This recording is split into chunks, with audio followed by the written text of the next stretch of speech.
वैसे छात्र छात्राएं जिनका बिहार बोर्ड मैट्रिक का परीक्षा जो है 2026 में होने वाली है, उन लोगों के लिए हम भारतीय वन का मैथ लेकर के आ चुके हैं, जो कि चैप्टर का नाम है दो चर वाले रैखिक समीकरण।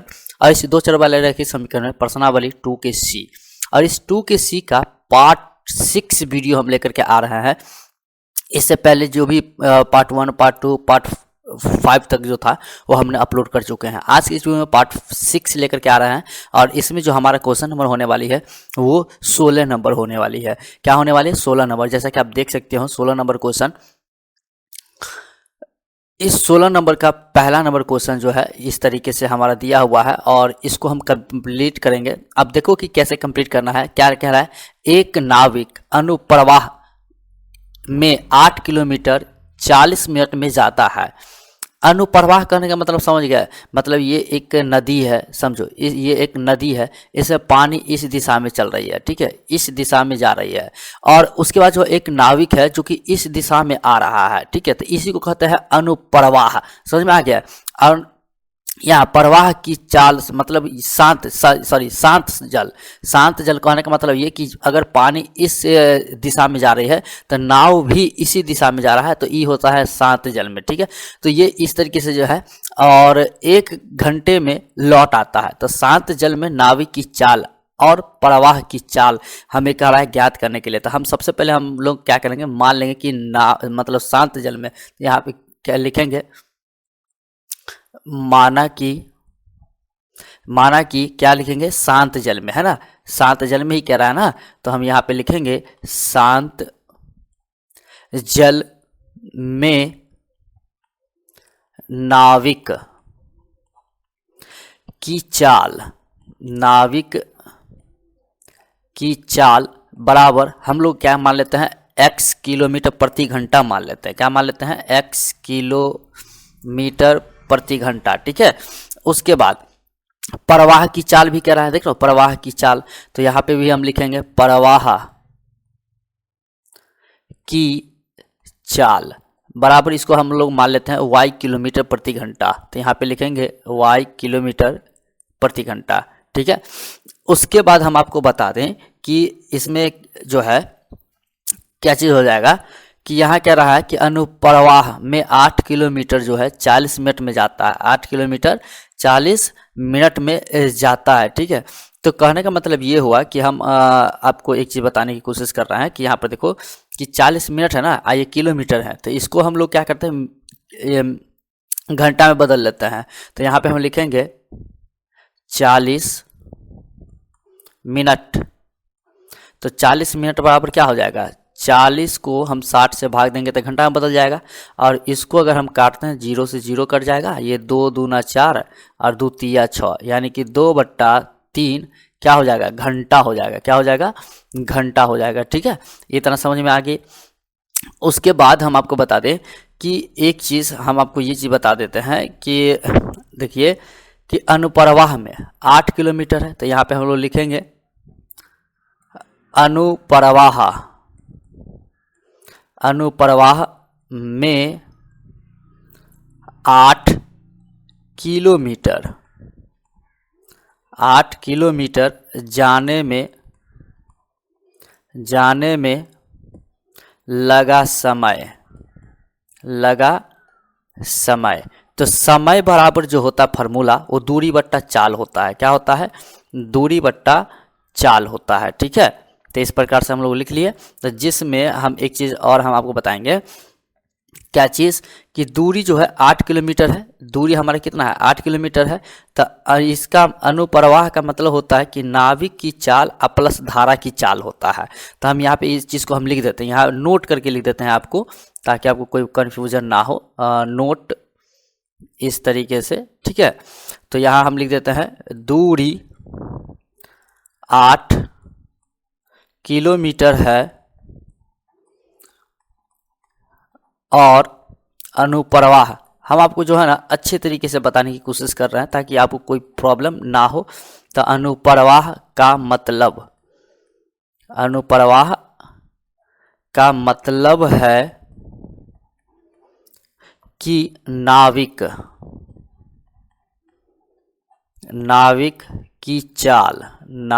की चाल प्लस धारा की चाल, ये दोनों होगा धारा की चाल। ठीक है, तो जिसमें हम आपको बता दें कि इसको हम अगर कंप्लीट करेंगे तो हमारा जो है दूरी कितना है, समय कितना है 2/3।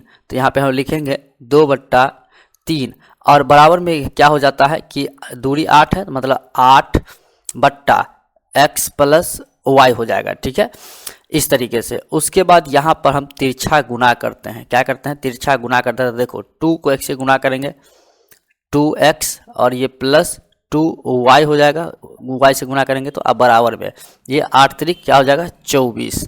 तो ये हमारा क्या हो गया, समीकरण 1 निकल जाता है। क्या निकल जाता है, समीकरण 1 निकल जाता है। ठीक है, उसके बाद हम आपको बताते हैं कि आगे एक चीज़ और हम काम करेंगे कि यहाँ पे क्या है 1 घंटे में, है ना। तो इसी चीज़ को हम लोग फिर से लिखेंगे, क्या चीज़, ऊर्ध्व प्रवाह में। क्या लिखेंगे, ऊर्ध्व प्रवाह। ऊर्ध्व प्रवाह में क्या 8 किलोमीटर लौटने पर, क्योंकि अब वापस लौटेगा तो 8 किलोमीटर लौटने में लगा समय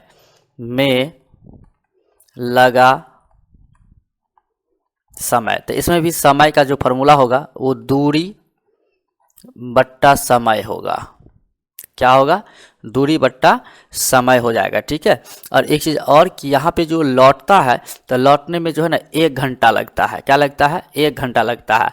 उसमें क्या था कि 40 मिनट ही लगता था। ठीक है, तो यहाँ पे 1 घंटा, तो घंटा तो पहले से ऑलरेडी है, ये है। तो हम लोग यहाँ पे सीधी सी बात कर लेंगे, समय 1 हो जाएगा, 1 घंटा हो जाएगा और बराबर में 8/x माइनस y हो जाएगा, क्योंकि वापस आएगा ना ऊर्ध्व प्रवाह में। ठीक है, नीचे कुछ नहीं तो हम 1 मान लेंगे और इसको जो है आगे क्या करेंगे, कैंची गुना करेंगे। क्या करेंगे, कैंची गुना का मतलब तिरछा मल्टीप्लाई करेंगे। ई 1 को जो है x माइनस वाई से गुना करेंगे और 8 को 1 से गुना करेंगे। ठीक है, तो चलिए गुना करते हैं। तो यहाँ हो जाएगा x माइनस वाई बराबर 8×8, ये बन जाएगा। ये हमारा समीकरण 2 बन जाएगा। ठीक है, समीकरण 2 बन जाएगा इस प्रकार से। अब हम लोग समीकरण 1 + 2 से कर लेते हैं।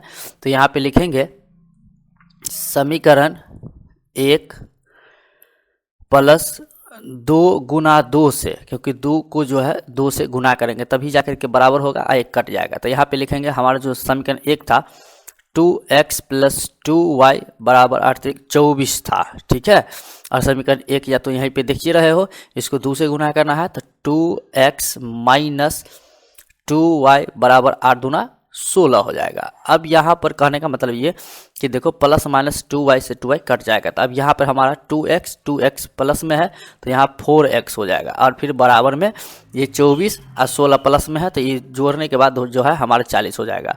तो इसीलिए यहाँ पे हम x निकालेंगे तो x बराबर हो जाता है 40/4, जो कि कटने के बाद जो है हमारा आ जाता है कितना 10 चौके 40, 10 आ जाता है। ठीक है, मतलब x का वैल्यू निकल गया। अब हम लोग क्या करते हैं y का वैल्यू निकालेंगे। तो समीकरण 1 में रख देते हैं मान। तो यहाँ लिखेंगे समीकरण 1 में x निकला ना, तो x का मान रखने पर इस प्रकार से हम लोग नोट करेंगे। और यहाँ पर जो है समीकरण 1 लिखेंगे तो समीकरण 1 हमारा यहाँ पे देख सकते हो क्या लिखा हुआ है, 2x प्लस में 2y बराबर में 24 है। ओके, तो 2x का मान रखेंगे तो 2 गुना x का मान 10 हो जाएगा, अब प्लस में ये 2y हो जाएगा, अब बराबर में 24 हो जाएगा। ठीक है, अब यहाँ पे 2x y निकाल लेते हैं तो 2y बराबर ये 24 और ये 10 दूना 20 इधर आएगा तो माइनस में 20 हो जाएगा। तो 2y बराबर क्या हो जाएगा, 24 में से 20 गया तो 4। तो इसीलिए y बराबर निकालते हैं तो 4/2 हो जाएगा, चूँकि काटने के बाद हमारा 2 हो जाएगा, 2 दूना 4 कट जाएगा, है कि नहीं। उसके बाद हम यहाँ पे लिख सकते हैं कि क्वेश्चन में कह रहा था शांत जल में नाविक की चाल ना, तो हम लोग यहाँ पे लिखते हैं शांत जल में नाविक की चाल। हम लोग क्या माने थे, x माने थे। तो x हमारा कितना आया वो देख रहे हो, यहाँ पे देख सकते हो, ये 10 आया, ठीक है। तो ये 10 और ये किलोमीटर प्रति घंटा माने थे ना, तो ये किलोमीटर प्रति घंटा हो जाएगा। उसके बाद शांत जल में प्रवाह की चाल, तो यहीं पे लिख देते हैं प्रवाह की चाल। चलिए लिखते हैं प्रवाह की चाल। तो प्रवाह की चाल हम लोग y माने थे, तो y हमारा कितना आ गया 2, तो यहाँ पर हो जाएगा 2 किलोमीटर प्रति घंटा। तो यही हमारा क्या हो जाएगा, इसका आंसर हो जाएगा। तो उम्मीद करते हैं इस क्वेश्चन में आपको कोई प्रॉब्लम नहीं हुआ होगा और ना ही होगा। इतने अच्छे से बताने के बाद किसको प्रॉब्लम होगा, किसी को प्रॉब्लम नहीं होगा। तो अब हम लोग आते हैं अपने नेक्स्ट सेकेंड नंबर क्वेश्चन, जो कि 16 का ही सेकेंड नंबर क्वेश्चन है। और इसमें है कि एक नाव 10 घंटे में ऊर्ध्व प्रवाह में 30 किलोमीटर तथा अनुप्रवाह में जो है 44 किलोमीटर जाता है, वह 13 घंटे में 40 किलोमीटर ऊर्ध्व प्रवाह में और 55 किलोमीटर जो है अनुप्रवाह में जा सकती है। शांत जल में नाव तथा धारा की चाल ज्ञात करें। तो इसको भी हम लोग क्या कर लेंगे, मानेंगे, ठीक है। जैसे कह रहा है ना शांत जल में नाव तथा धारा की चाल, तो इसमें भी हम लोग मान लेते हैं। तो लिखेंगे माना कि शांत जल में पहले नाव की चाल, शांत जल में नाव की चाल पहले करते हैं, क्योंकि नाव की चाल कह रहा है ना, तो नाव की चाल, इसको जो है हम लोग x किलोमीटर प्रति घंटा मान लेते हैं, x किलोमीटर प्रति घंटा, ओके। और धारा की चाल भी कह रहा है, तो यहाँ पे हम लिखेंगे धारा की चाल बराबर, इसमें हम लोग y किलोमीटर प्रति घंटा मान लेते हैं, ठीक है, इस प्रकार से। और उसके बाद पहली स्थिति में हम लोग देख लेते हैं, पहली स्थिति में जो कि हमारा पहली स्थिति 10 घंटे में ऊर्ध्वाधर 30 किलोमीटर, इस प्रकार से। तो पहली स्थिति यहाँ पे लिख लेते हैं, पहली स्थिति में जो समय होगा, पहली स्थिति में जो समय होगा, तो समय बराबर फार्मूला होता है, आपको बताएं पिछले क्वेश्चन में एक में, कि दूरी बट्टा चाल होता है, दूरी बट्टा चाल होता है, ठीक है। और दूसरी स्थिति में भी वही चीज हो जाएगा, मतलब यहाँ पे लिख देते हैं दूसरी स्थिति में, दूसरी स्थिति में जो है ना, यहाँ पर देखो 44 किलोमीटर जाता है, ठीक है। तो यहाँ पे लिख देते हैं 44 किलोमीटर जाने,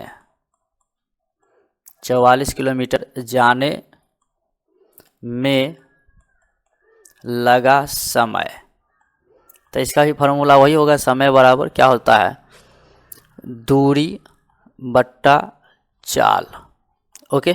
तो दूरी बट्टा चाल हो गया। अब यहाँ पे देख लो कि जो ये पहले कंडीशन में है, यह मतलब कि यहाँ पे देख सकते हो क्या चीज़, 13 घंटे में 40 किलोमीटर, मतलब यहाँ पे हम लोग लिखेंगे 13 बराबर 55 बट्टा x प्लस वाई, और फिर प्लस में हो जाएगा हमारा 40 बट्टा x माइनस वाई वापस लौटने पर, ठीक है, इस प्रकार से बन जाएगा। तो यहाँ पे एक चीज़ और मान लेंगे जो कि नहीं माने थे, तो हम लोग यहाँ पे लिख देते हैं माना कि, ठीक है, माना कि यहाँ पे x प्लस वाई बराबर a मान लेते हैं, और फिर x माइनस वाई बराबर b मान लेते हैं, ठीक है, ये भी मानने की थी। तो उसके बाद जो है यहाँ पे अब हम लोग एक चीज़ और कर सकते हैं, क्या कर सकते हैं, ये कि आपको हम बता दें क्या चीज़। तो यहाँ पर जो है ना, इसको हम लोग समीकरण 2 मान लेते हैं, क्या मान लेते हैं, 2 मान लेते हैं, ठीक है। और ये जो दिया हम माने हैं अभी, इस पर भी हम लोग समीकरण बनाएंगे, ठीक है, इस पर हम लोग समीकरण बनाएंगे। तो जैसे कि यहाँ पे हम लोग कर लेते हैं क्या चीज़, अगले पेज पे आते हैं, उसके बाद हम आपको बताने की कोशिश कर रहे हैं अच्छे तरीके से, ताकि आपको कोई प्रॉब्लम ना हो। तो यहाँ पे हमारा हो जाएगा 10 बराबर 30 बट्टा बी प्लस 44 बट्टा ए, जो कि माने थे अभी तो ये हो जाएगा। और उसके बाद इसको समीकरण हम लोग 3 मान लेते हैं, ठीक है, समीकरण 3 मान लेते हैं। एक और हो जाएगा 13 घंटे है ना, तो 13 बराबर हो जाएगा 40/b और फिर प्लस 55/a, ये हो जाएगा। इसको हम लोग समीकरण 3 के बाद 4 मान लेते हैं, ठीक है। तो अब यहाँ पे समीकरण 3 4 से कर लेंगे, मतलब यहाँ पे हम लोग लिखेंगे, क्या लिखेंगे, समीकरण 3 को हम लोग 40 से गुना कर लेते हैं और फिर माइनस समीकरण 4 को जो है 30 से गुना कर लेते हैं, ठीक है। तो यहाँ पे से कर देते हैं। उसके बाद यहाँ पे हो जाएगा, देखो इसको 40 से गुना करेंगे तो 400 हो जाएगा और फिर बराबर में ये 4 तिया 1200 हो जाएगा और बट्टा में b हो जाएगा। और फिर यहाँ पे जो है क्या हो जाएगा, माइनस हो जाएगा और फिर ये इसको जो है 3 से गुना करेंगे, मतलब हाँ एक चीज़ और यहाँ पे ये जो था क्या चीज़, ये प्लस में है, प्लस में करेंगे, ये प्लस में है ना, तो प्लस में करेंगे। ये 44 को फिर 40 से गुना करेंगे तो हो जाएगा 1760 बट्टा ए। ये हमारा समीकरण 1 का जो है 40 से गुना करने पर हो गया। अब यहाँ पे हम लोग करेंगे क्या कि 2 को जो है 3 से गुना करते हैं, 13 तिया 39 यानी 390 हो जाएगा और बराबर में 4 तिया 12 यानी कि 1200/b हो जाएगा। और फिर ये प्लस है तो प्लस हो जाएगा, 55 को 3 से गुना करेंगे तो 1650 हो जाएगा, अब बट्टा में a हो जाएगा, ठीक है। अब यहाँ प्लस माइनस कर लेते हैं, माइनस किया है ना, माइनस किया ना, तो प्लस माइनस करेंगे, प्लस है तो माइनस हो जाएगा, ये प्लस है तो माइनस हो जाएगा, ये प्लस है तो माइनस हो जाएगा, ठीक है। अब यहाँ पे ये 1200/b 1200/b प्लस माइनस जो है कैंसिल हो जाएगा, कट जाएगा। तो अब हमारे पास यहाँ पर ये बच जाएगा कि 400 में से 390 गया तो कितना हो जाएगा 10 और बराबर में इस चीज़ को ले लेते हैं, मतलब ये कि 1760/a और ये फिर माइनस 1650/a, इस तरीके से बन जाएगा। अब यहाँ पर ये जो है ये 10 के 10 करते हैं, अब बराबर इसका एलसीएम लेते हैं तो a हो जाएगा। तो कहने का मतलब ये कि 1760 माइनस 1650 हो जाएगा। अब आगे यहाँ पे देख लीजिए कि क्या तिरछा गुना करेंगे या फिर इसको पहले घटा लेंगे, ठीक है। तो घटाने के बाद देख लो कि 10 बराबर 1760 में से 1650 को घटाएंगे तो 110 हो जाता है, अब बट्टा में a हो जाएगा, नीचे कुछ नहीं तो 1 मान लेंगे इसके नीचे, ठीक है। तिरछा गुना कर लेंगे, तो तिरछा गुना करेंगे तो 10 a को गुना करेंगे तो 10 a हो जाएगा और फिर बराबर में 110 को 1 से गुना करेंगे तो 110 हो जाएगा। अब यहाँ पे a निकाल लेते हैं, इसीलिए a बराबर जो है 110/10 हो जाएगा, ठीक। 10 0 से 0 कट गया, मतलब हमारे पास कितना आ गया 1, सॉरी 11, 1 नहीं 11 आ जाता, ठीक है। अब समीकरण जो है क्या करेंगे, 3 में a का मान निकला तो a में रख देंगे, मतलब यहाँ पे लिखेंगे समीकरण 3 में a का मान रखने पर इस तरीके से, तो समीकरण 3 हमारा यहाँ पर देख सकते हो ये चीज़ है, तो इसको हम लिख देते हैं 10 बराबर 30/b प्लस 44/a हो जाएगा। तो यहाँ पे हमारा क्या हो जाएगा 10 बराबर 30/b और फिर प्लस ये 44 है, 4 नहीं 44 है, ठीक है। तो 44 और बट्टा a का मान 11 यहाँ पे रख दिए। अब हम लोग क्या करते हैं कि एक काम करेंगे, इसको जो है ये काटेंगे, 11 चौक 44 कट जाएगा 4 से, तो इसको 4 को इधर ले आते हैं, मतलब ये कि 10 ये प्लस में है, इधर आएगा -4 हो जाएगा, अब बराबर में ये 30/b इसी प्रकार से रहेगा। और उसके बाद यहाँ पर हम आपको बताते हैं कि देखो इसको घटाते 10 में से मतलब 4 गया तो 6 हो जाएगा, नीचे कुछ नहीं तो 1 मान लेंगे और ये बट्टा में 30b है, ठीक है। तो यहाँ पे तिरछा मल्टीप्लाई करने के बाद 6b को गुना करते हैं तो 6b हो जाता, अब बराबर में 30 × 30। अब इसीलिए हम यहाँ पे b निकालेंगे, तो b हमारा हो जाएगा 30/6 जो कि काटने के बाद 6 × 5 = 30 यानी कि 5 आ जाता है। कितना आ जाता है 5 आ जाता है। ठीक है, उसके बाद जो है एक चीज़ हम और यहाँ पे करने की कोशिश करेंगे अगले पेज पर, जो कि x माइनस हम लोग क्या माने थे, b माने थे। तो यहाँ पे हम लोग लिखेंगे x माइनस वाई बराबर 5 हो जाएगा। इसको हम लोग समीकरण 4 के बाद 5 मान लेते हैं। ठीक है, और एक चीज़ और माने थे, x प्लस वाई बराबर a माने थे, तो x a का मान 11 आया तो ये 11 हो जाएगा। ये हमारा समीकरण 6 बन जाएगा। ठीक है, इस तरीके से अब हम लोग यहाँ पे समीकरण 1 प्लस 6 से फिर से हम लोग करेंगे। ठीक है, जिसमें समीकरण 1 हमारा समीकरण 5 जो है हमारा कुछ इस प्रकार से है, देख सकते हो। तो यहाँ पे जो है क्या हो जाएगा, समीकरण जो 5 है हम लोग इसको क्या करेंगे, देखो x माइनस वाई बराबर 5 हो जाएगा। समीकरण 6 हमारा x प्लस वाई बराबर 11 है। ठीक है, यहाँ पे प्लस माइनस ये कट जाएगा तो x क्या हो जाएगा 2x बराबर 11 5 कितना हो जाएगा 16। तो यहाँ पे करते हैं 16, इसीलिए x बराबर हम करेंगे 16/2, काट के कितना आ जाएगा 8। ठीक है, तो मतलब x का वैल्यू निकल गया। अब हम लोग y का मान निकालेंगे, तो इसमें हम समीकरण 5 में रख देते हैं मान। तो यहाँ पे हम लिखेंगे समीकरण 5 में x का मान रखने पर, क्योंकि x का मान आया तो x का मान रखने पर इस प्रकार से हम लिखेंगे। और फिर समीकरण 5 लिखेंगे x माइनस वाई बराबर 5। तो x का मान रखना है 8 माइनस वाई बराबर 5। अब यहाँ पे एक चीज़ करेंगे, ये 8 इधर लाते हैं तो -5 बराबर y को इधर ले आ जाते हैं तो प्लस में y।